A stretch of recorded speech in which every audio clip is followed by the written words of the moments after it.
Bueno, bienvenida Diana a estas charlas en la biblioteca. Además, hoy vamos a inaugurar esta segunda temporada contigo con una entrevistada súper especial y bueno, con un nivelazo impresionante. Bueno. Así que bueno, lo primero, eso, bienvenida a nuestra biblioteca de la Gracias. Facultad de Enfermería, Fisioterapia y Podología, vamos a decirlo.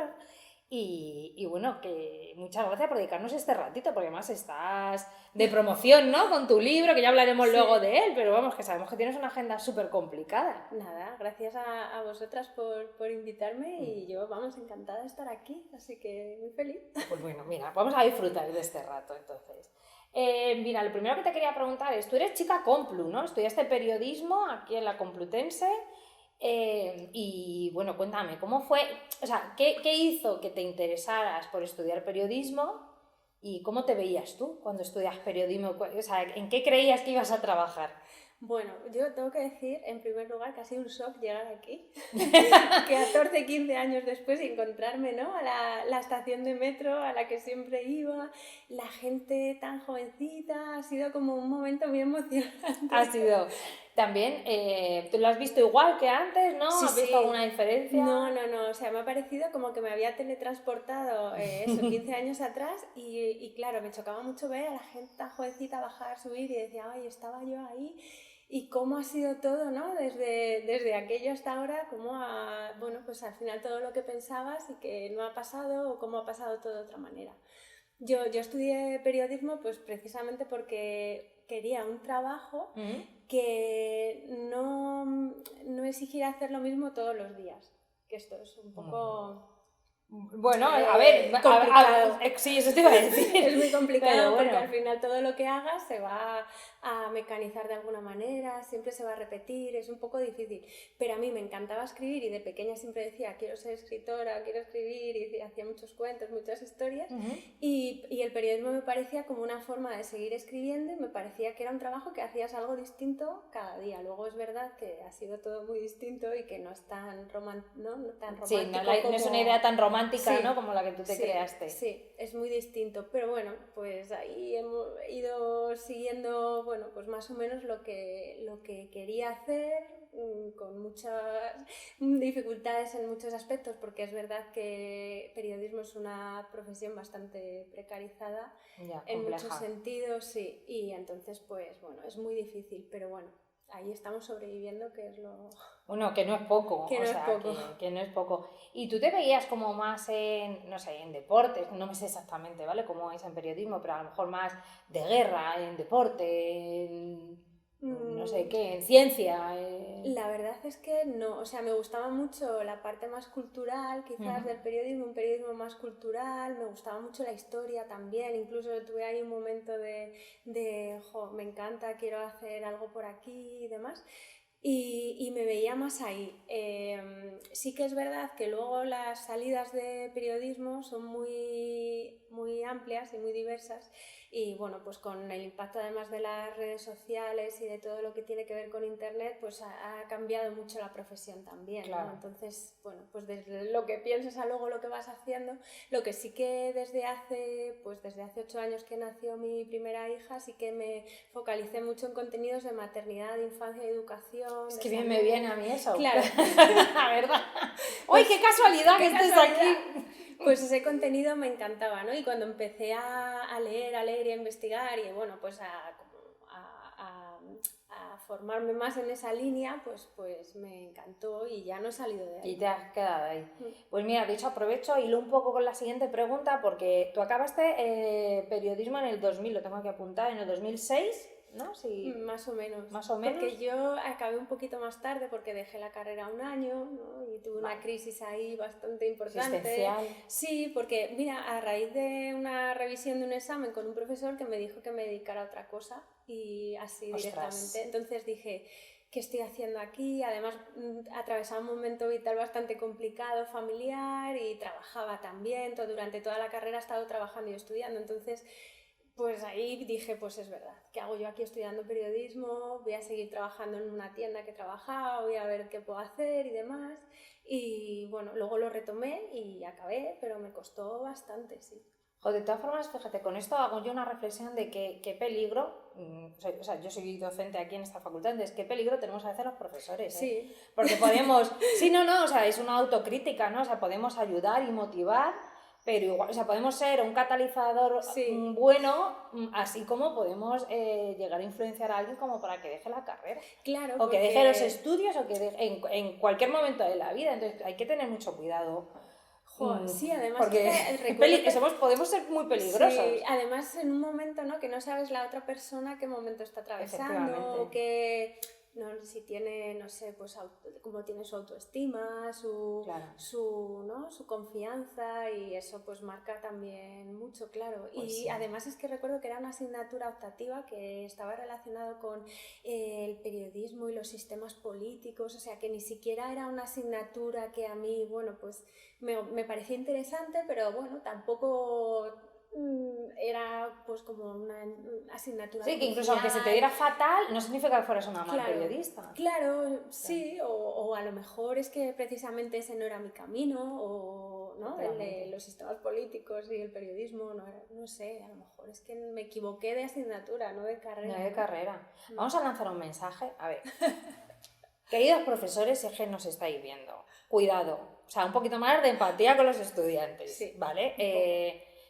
Y estudiantes, no hagáis caso tampoco demasiado a lo que os decimos los profesores, o sea, aprobar la asignatura y luego ya veremos cómo sois de profesionales, porque no está bien, la verdad, porque o sea, yo creo que es importante reflexionar sobre esto, pero por suerte, pues mira, luego te reconduciste y mira, fenomenal, ¿no? O sea, has rehecho tu vida y aquí estás siendo periodista, y en el 2014 fundaste, ¿no?, junto a Adrián, Tacatá Comunicación se llama. Bueno, cuéntanos, ¿cómo surgió esto? Pues surgió de la imposibilidad de poder tener un trabajo fuera de casa, estando los dos solos en Madrid, sin familia alrededor que nos pudiera echar una mano, con horarios imposibles, con sueldos imposibles, y cuando yo me tenía que incorporar de la baja de maternidad a las 16 semanas, pues me veía incapaz, porque yo quería estar ahí, quería estar con mi hija, y veía que el sistema pues como que no me lo permitía, ¿no?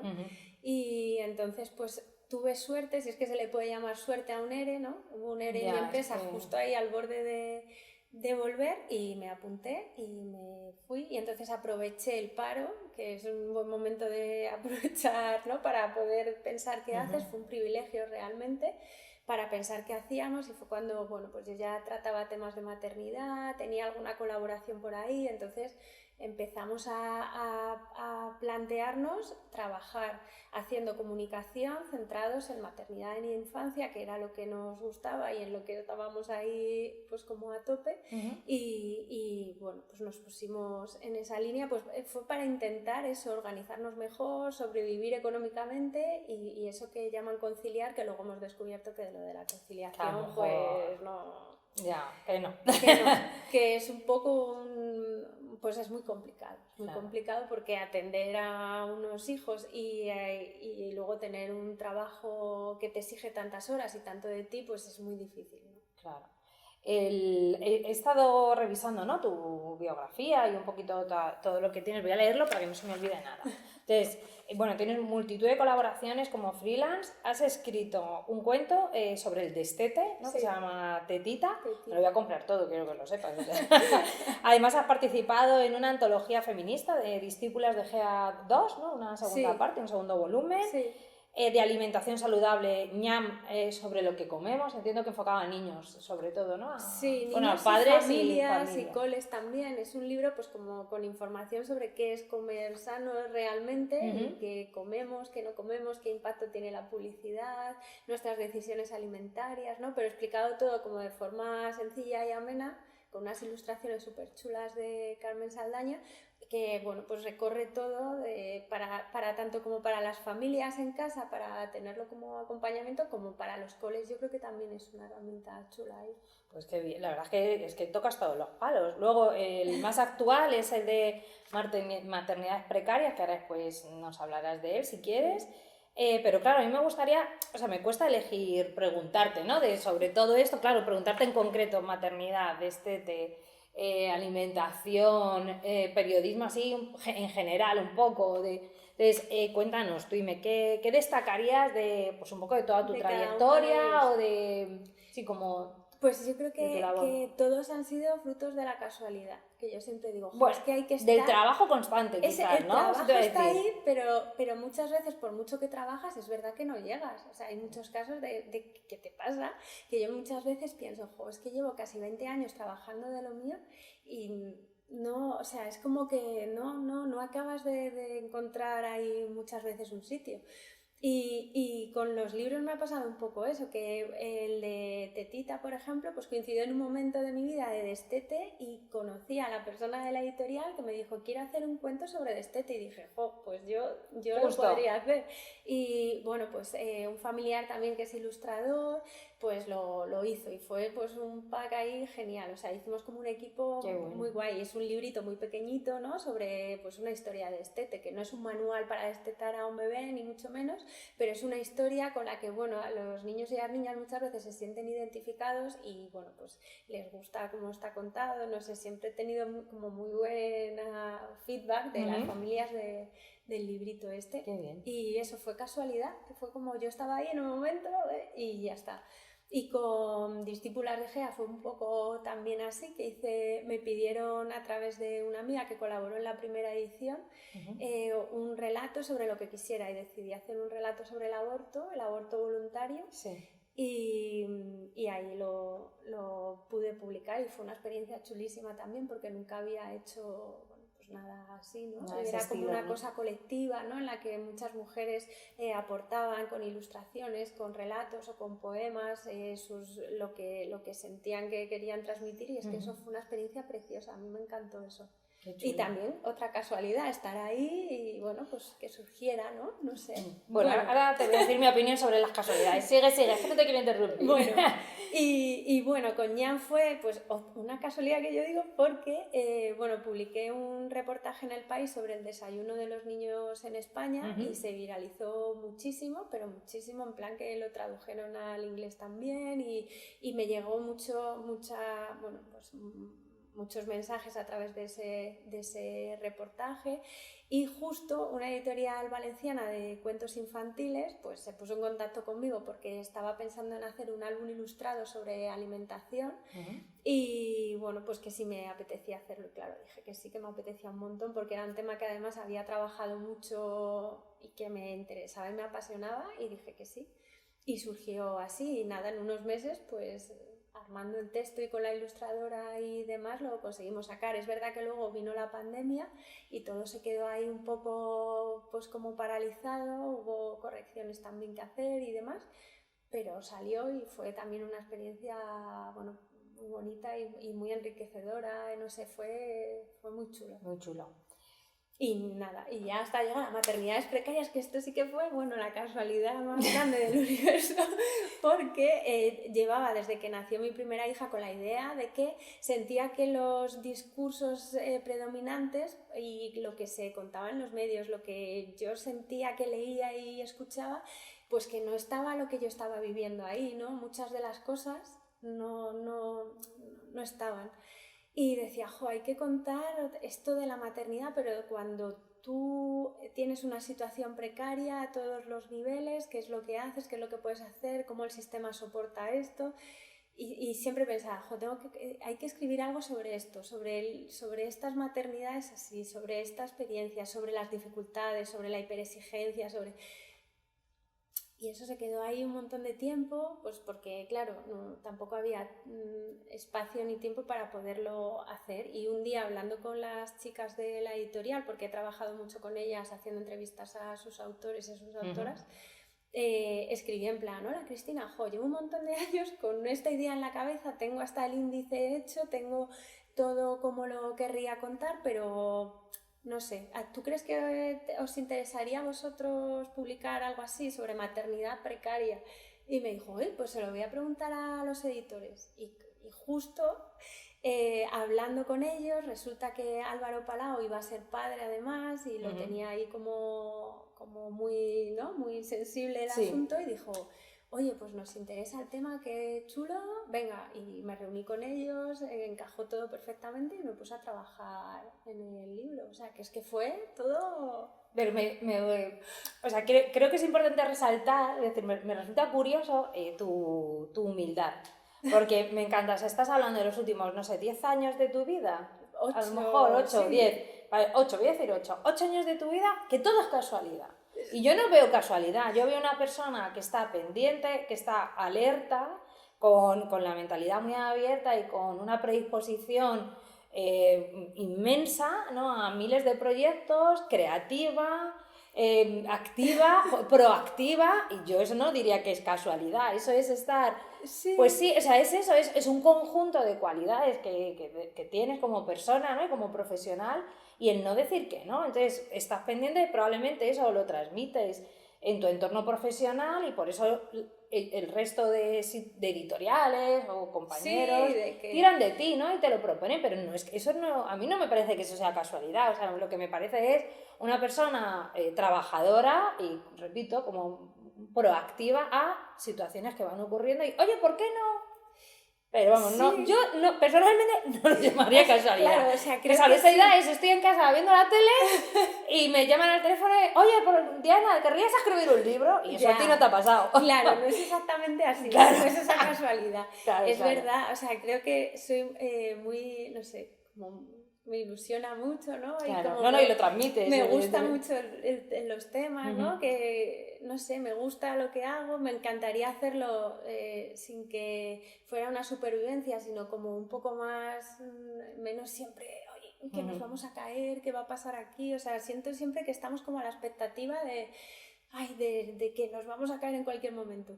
Me gustaría vivirlo con más tranquilidad, pero es verdad que me gusta mucho esto y que sí, que además, bueno, pues cuando creo que te focalizas, te especializas o te centras mucho en un tema y lo trabajas mucho, pues al final, claro, pues ahí te haces un hueco, ¿no? Y te haces un lugar y claro, entonces pues siempre es mejor. Pero es verdad que sí que yo pienso que muchas veces, por mucho que trabajes, no llegas nunca a conseguir lo que quieres, ¿no? Yo pienso en mi abuelo que era carpintero o mi madre que limpiaba casas, ¿sabes? Que siempre la pongo a ella de ejemplo, que, pues por más que trabajaba la pobre, o mi abuelo por más que trabajaba y trabajaba en mudanzas y en hacer muchas historias, sobrevivían, pero por mucho que les hubiera gustado hacer determinadas cosas, pues a lo mejor no cayeron en el lugar adecuado. No se le dio las circunstancias apropiadas. Sí, en eso también, eso estoy totalmente de acuerdo. O sea, por mucho que trabajes o por mucho que te lo merezcas, no tiene por qué ocurrir, no tiene por qué ocurrirte algo favorable.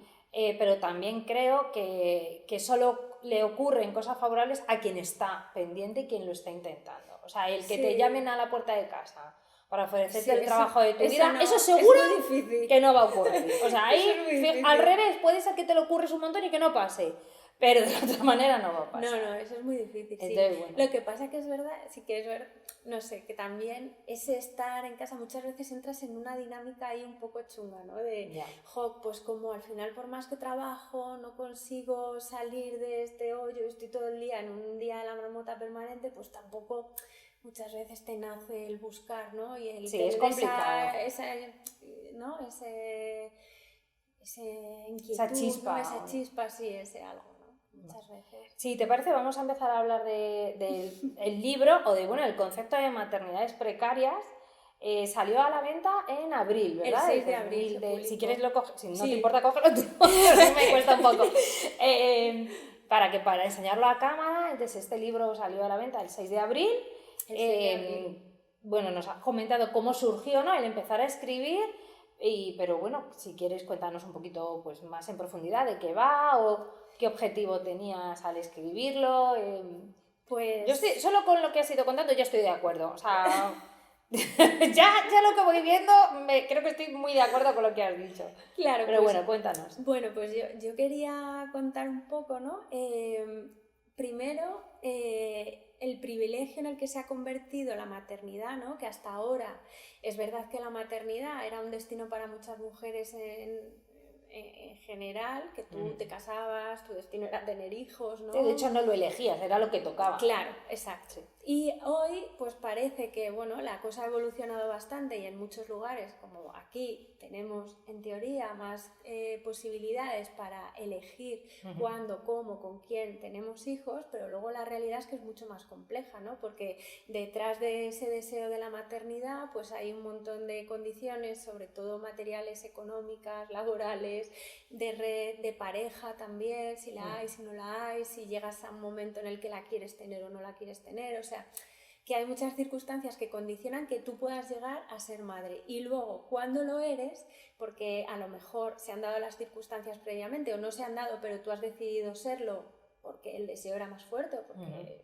no sé, llegas a la maternidad y te encuentras que cuidar también es un privilegio, que tú puedas estar presente, que tú puedas sostener una maternidad un poco tranquila o un poco como tú deseas, es muy complicado también. Entonces, a mí me parecía importante eso, más allá de todos los discursos imperantes de conciliación, techos de cristal, mujeres que tienen trabajos bien remunerados y valorados socialmente, pues hay una realidad de mujeres que tienen trabajos para sobrevivir, que tienen trabajos mal pagados, que tienen trabajos inestables, temporales, que no tienen papeles, que no tienen contrato incluso. Entonces, ¿qué pasa cuando se dan todas esas circunstancias y tú tienes hijos, ¿no?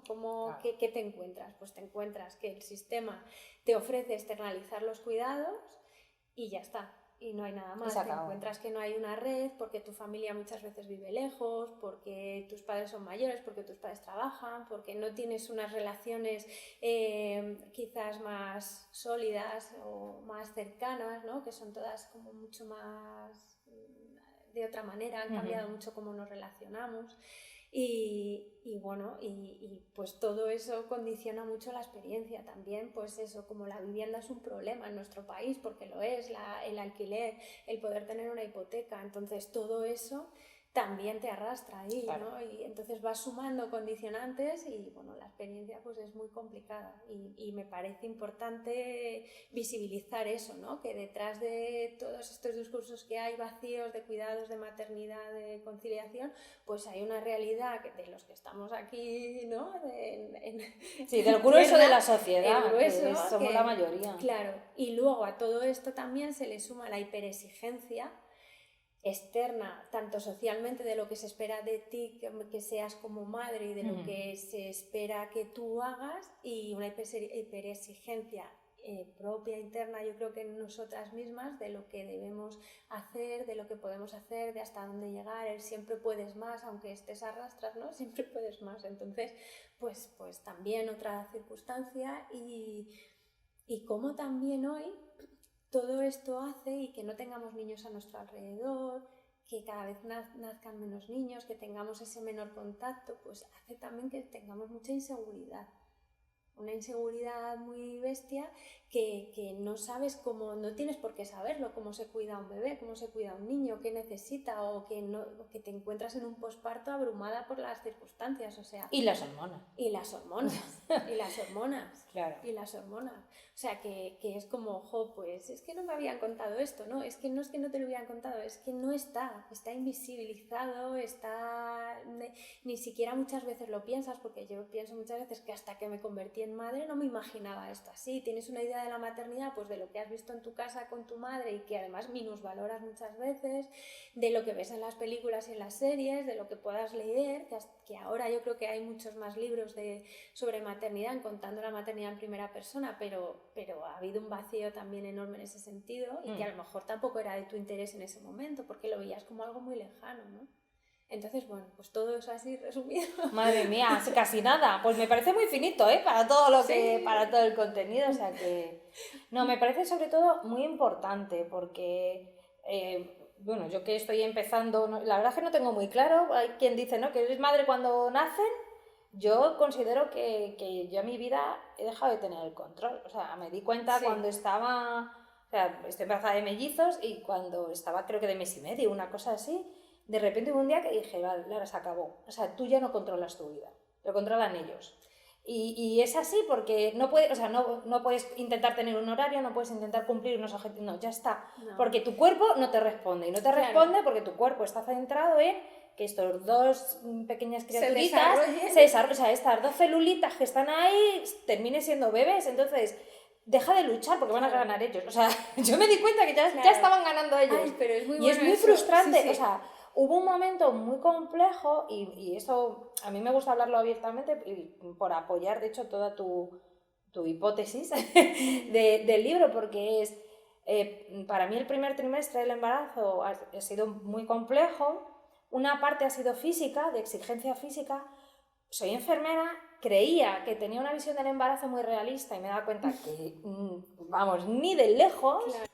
Y además me di cuenta que eso, que había perdido el control. O sea, ese punto de he perdido el control de mi vida es chungo. O sea, es buscado, ha sido un embarazo muy buscado durante muchos años, muy meditado. Me ha costado mucho conseguir quedarme embarazada, a pesar de que en teoría todo era favorable, pero... Entonces, te das cuenta que no tienes el control de quedarte embarazada. Cuando te consigues quedar embarazada, no tienes el control de tu vida porque de repente tu cuerpo tiene unas exigencias, unos ritmos que no dependen de ti. Claro, claro. Y es muy loco y hasta que no cambias el chip y dices, vale, se acabó, no puedo luchar porque voy a perder. Entonces, ya lo que sea. ¿Me levanto con el día torcido? Pues lo asumo. Pues es lo que toca. Pues hoy no me puedo levantar del sofá. Y tienes compasión. Sí, como ya está. Esto es lo que hay hoy, pues ya está. Y aún así, y me siento súper privilegiada porque mi entorno laboral total apoyó, ningún miedo a perder mi trabajo, ni cosa. Me siento una mujer muy privilegiada y a pesar de ello me parece muy complejo y sobre todo creo que una de las frases que más he repetido es esto no es lo que me habían vendido. Claro. O sea, esto no es lo que me habían vendido. Esto no...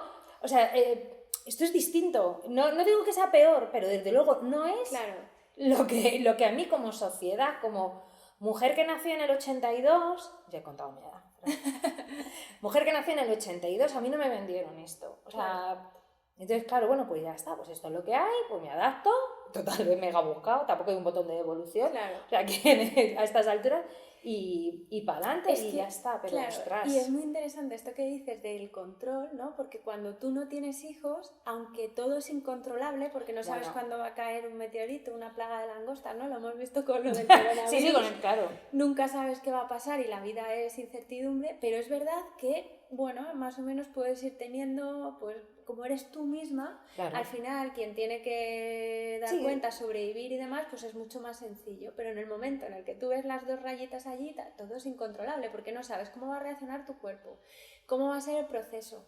El momento del parto es una cosa, tú no has visto un parto nunca. Has visto, si quieres buscar en YouTube o quieres buscar algún documental, que recomiendo mucho el documental de Parir en el siglo XXI. Vale, es un documental buenísimo sobre lo que es un proceso de parto. Tú no has visto esos procesos antes, probablemente no hayas tenido a nadie embarazada a tu alrededor, o si la has tenido... Bueno, y si lo has tenido, da lo mismo, porque, claro, porque no tiene nada que ver, no es tiene verdad nada que ver. Y luego lo de la autoexigencia que comentabas es igual, o sea, ese punto de, no, es que yo tengo que poder con todo, o sea, tuve una conversación con la matrona que me ayudó mucho porque la verdad es que me eché a llorar porque dije, es que yo veo a mis amigas... Recuerdo a mis amigas embarazadas y iban a trabajar todos los días, cumplían unos... Y yo no puedo, o sea, no puedo. Y me dijo, deja de compararte. O sea, y es ese punto de no, yo, venga, a tope. Super madre, super enfermera, super profesora, es que super gestante, que es como que no, pero ¿dónde vamos? Esa es mi crítica también aquí, ¿no? Porque el relato imperante durante todos estos años, sobre todo desde la segunda ola del feminismo, ¿no? En el que eran las mujeres salían a trabajar, las mujeres lo podían todo, las mujeres ya no tenían ya no somos seres humanos. Las mujeres ya no somos seres humanos. Somos máquinas. Somos máquinas, superwoman. Claro. No. Entonces, durante este tiempo, yo creo que desde los años 70 hasta aquí se ha vendido mucho el relato de la mujer que lo puede todo, ¿no? Del equilibrio, que el equilibrio es posible y siempre se ha intentado y se ha vendido como la liberación de la mujer, y es cierto que ha sido muy necesario, pero el problema es que ahora es que ya no es el equilibrio, ahora nos están vendiendo el equilibrio feliz y ahora tenemos que conseguir ese equilibrio de todo y ser felices de tal manera que nuestras maternidades las podamos integrar en lo profesional y no sé qué, y siempre desde arriba, siempre desde los mismos discursos, desde arriba, de trabajos, como si el trabajo fuera un hobby, como si la felicidad fuera, bueno, no sé, una cosa idealizada, que tenemos que ser felices permanentemente, ¿no? Esa que parece una dictadura de la felicidad, ¿no? En la que hemos caído y que además socialmente y en redes sociales lo ves, ¿no? Esas madres que pueden con todo, que no pueden, pero luego sí pueden.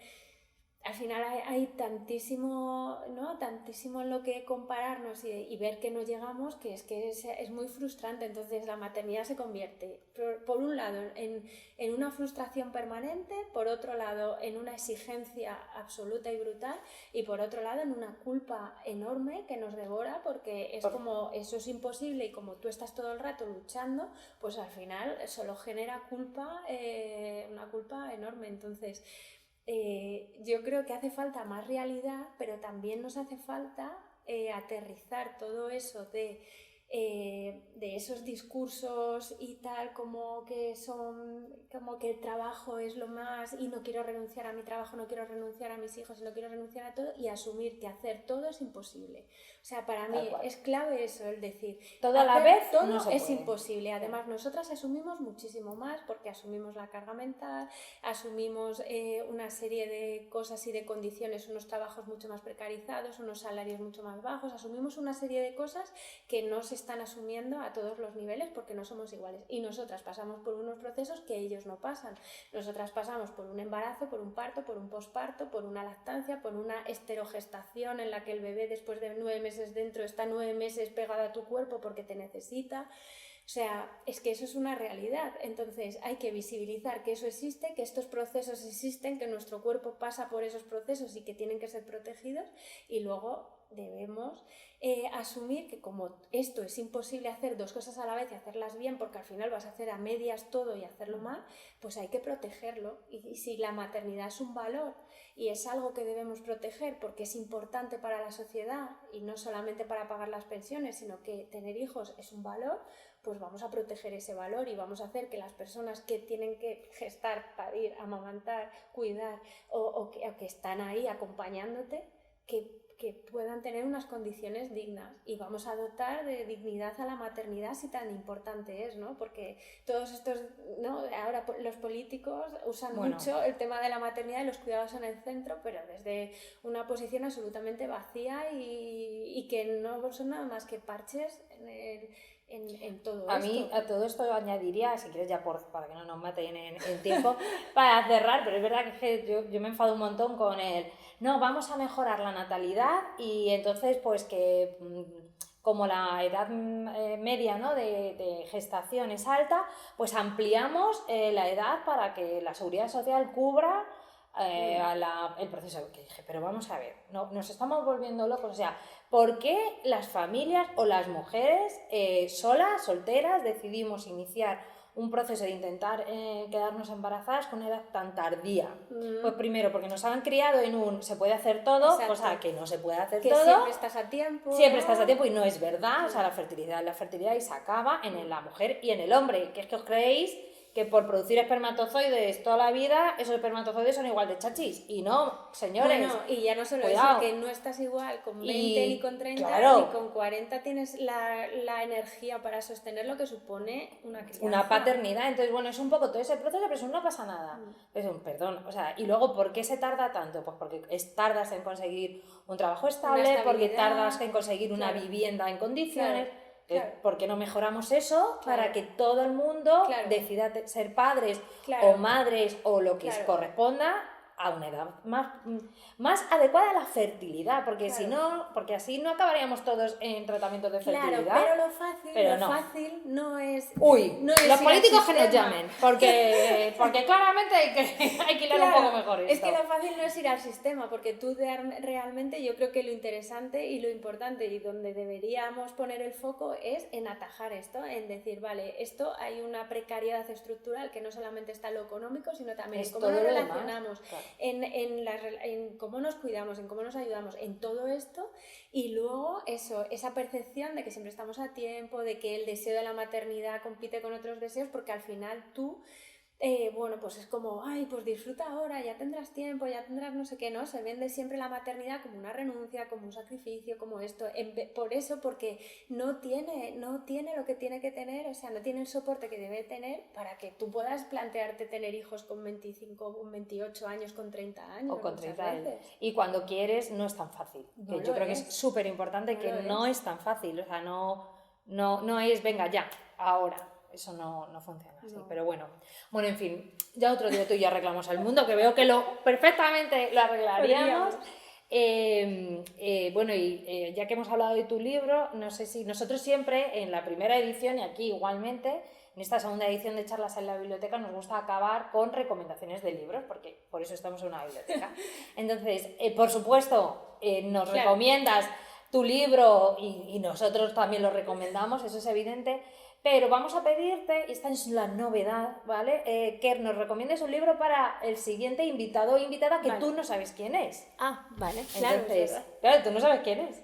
Pues yo un novelón que no es un novelón realmente porque, es la experiencia de la autora, lo que pasa es que, está novelada, está ficcionada, al final es autoficción. De Delfín de Vigan, que se llama Nada se opone a la noche, y es no sé, un libro impresionante, tanto por cómo está escrito, porque tiene una escritura que es que apetece leer, que te mete en la historia y que te apetece saber más, que al final es lo importante de los libros, ¿no? Cuando tú empiezas a leer y te engancha. que lo disfrutes, ¿no? Y es un poco la historia de vida de la madre de la autora, indaga un poco ahí, y indaga en cuestiones familiares muy, muy duras.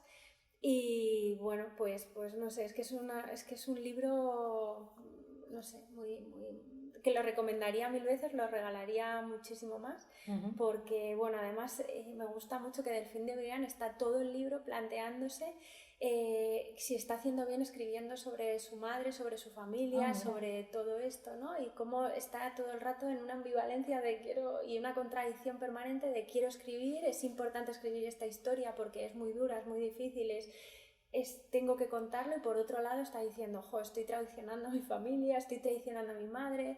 Empieza con la muerte de la madre se suicida, empieza ya así, con el suicidio de su madre, se la encuentra ella muerta, y empieza así, o sea, empieza muy duro y luego es más duro todavía todo el tiempo, o sea, claro, todo lo que va. Pero merece muchísimo la pena, o sea, te deja sin aliento, es un libro... Pues mira, ponlo a cámara para que se vea bien, que cojamos la imagen y pues queda aquí esta recomendación. Nosotros lo trasladaremos a nuestro siguiente invitado o invitada y nosotros, que esta va a ser la única vez que nosotros recomendemos un libro directamente, así es que lo que te queremos recomendar, si llego, ya he llegado, es este libro que de hecho se acaba de editar hace muy poquito, ¿vale? Se acaba de publicar, se llama 101 relatos de la enfermería. Es un libro en el que, la verdad es que yo he tenido el privilegio yo soy la autora de uno de estos 101 relatos, como veis soy intrusista profesional prácticamente, lo mismo en una entrevista, que escribo un relato, que doy clases de genética, o sea, aquí no pasa nada. Pero no pasa nada, todo con mucha naturalidad. Claro, y además escribir, yo creo que escribe, da igual. Es maravilloso, es verdad. Tu disciplina, tú tienes mucho que aportar seguro desde donde estés, seas ingeniera o seas médica. Sí, pero yo creo que todos al final como personas, ¿no? Algo aportamos. Entonces, este libro, la parte interesante es que son 101 relatos de personajes relacionados con la enfermería, pero algunos no tan obvios como podríamos pensar. De hecho, el personaje sobre el que yo escribo, mira, te lo cedo, y qué bonito, además, está muy bien editado. El personaje sobre el que yo escribo es Agatha Christie, que no voy a decir nada más porque, claro, es la reina de suspensa, entonces que lo lean. Quien esté interesado, y además lo importante es que esta editorial, todo lo que se recaude con la venta del libro va destinado a acciones sociales. Entonces creo que es una manera de descubrir a personajes relacionados con la enfermería que de otra manera pues no se descubrirían. Todos los autores yo creo que no somos profesionales, somos personas relacionadas con la enfermería que nos han llegado la invitación pues a través de, en mi caso a través de Oliver, hay otros compañeros de aquí de la facultad que también son autores de otros relatos y somos sanitarios que hemos decidido embarcarnos en el proyecto pues porque tiene unos fines sociales, ¿no? Y además está muy bonito ilustrado y sí. Cuanto menos es curioso, entonces te lo queremos recomendar para que conozcas un poco más de la historia de la enfermería. Qué bien. Y bueno, y para que haya esos beneficios sociales. Qué bien, qué interesante, ¿no? Además es que es súper... Vale, pesa, ¿eh? Sí, pesa. Es verdad, es verdad. Segunda edición, Sí, sí. además, ¿eh? Cuidado. Muy o sea, bien. ya está. Pues qué interesante, vamos. Qué bien. Así es que pues Pues gracias. esperamos que lo disfrutes y nada, no te queremos robar más minutos. Nada. Muchísimas gracias, súper interesante todo lo que nos has contado. Ya te preguntaré dudas, ya charlaremos sobre Pues todo sí, esto seguro.